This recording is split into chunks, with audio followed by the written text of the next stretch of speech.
اچھا، جو ساری دنیا کو گمراہ کرتا ہو اور گناہوں پر ابھار رہا ہو،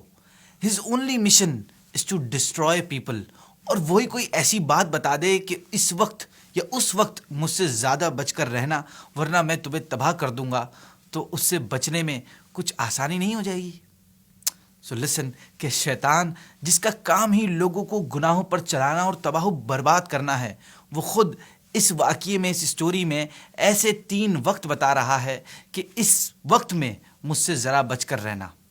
واو، here comes the whole story. ہوا کچھ یوں کہ ابلیس یعنی شیطان ایک دن حضرت سیدنا موسیٰ علیہ نبی جینا والی صلاۃ والسلام سے ملا اور کہنے لگا، اے موسیٰ، اللہ پاک نے آپ کو اپنی رسالت عطا کی ہے اور ہم کلامی سے نوازا ہے، میں بھی اللہ کی مخلوق ہوں، مجھ سے گناہ سرزد ہوئے، اب میں توبہ کرنا چاہتا ہوں، آپ میرے رب کے ہاں میری سفارش کر دیجئے کہ وہ میری توبہ قبول کر لے۔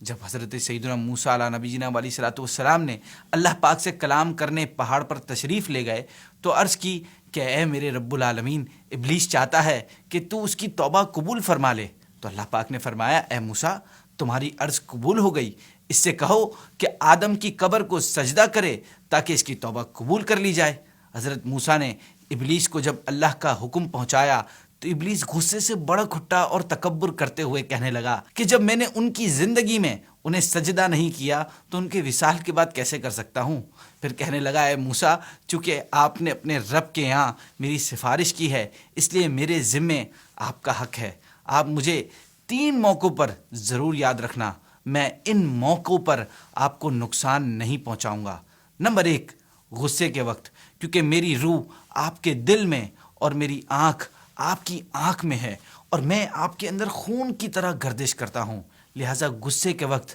مجھے نہ بھولنا۔ انسان جب غصے میں آتا ہے تو میں اس کی ناک میں پھونک دیتا ہوں، پھر اسے خبر نہیں رہتی کہ وہ کیا کر رہا ہے۔ پھر اس نے بتایا، کفار سے مقابلے کے وقت مجھے یاد رکھنا، یہ دوسرا موقع ہے، کیونکہ مقابلے کے وقت میں ابن آدم کے پاس آ کر اس کے بال بچوں اور گھر والوں کی یاد دلاتا ہوں، حتیٰ کہ وہ میدان چھوڑ کر بھاگ جاتا ہے۔ تیسرا اس نے بتایا موقع کہ نامحرم عورت کے پاس بیٹھتے وقت، کیونکہ میں آپ کی طرف سے اس کا اور اس کی طرف سے آپ کا قاصد یعنی میسنجر ہوں گا، اور میں آپ دونوں کو بہکاتا رہوں گا، حتیٰ کہ اس کے سبب آپ کو اور آپ کے سبب اس کو فتنے میں مبتلا کر دوں گا۔ شیطان کی ان باتوں سے ہمیں 3 چیزیں معلوم ہوتی ہیں۔ ویسے تو ہمیں ہر وقت شیطان سے بچنے کی کوشش کرنی چاہیے، مگر غصے، کفر سے مقابلے اور نامحرم عورت سے بچنے کے لیے خاص طور پر ان وقتوں میں ہمیں اس کا خیال رکھنا ہے۔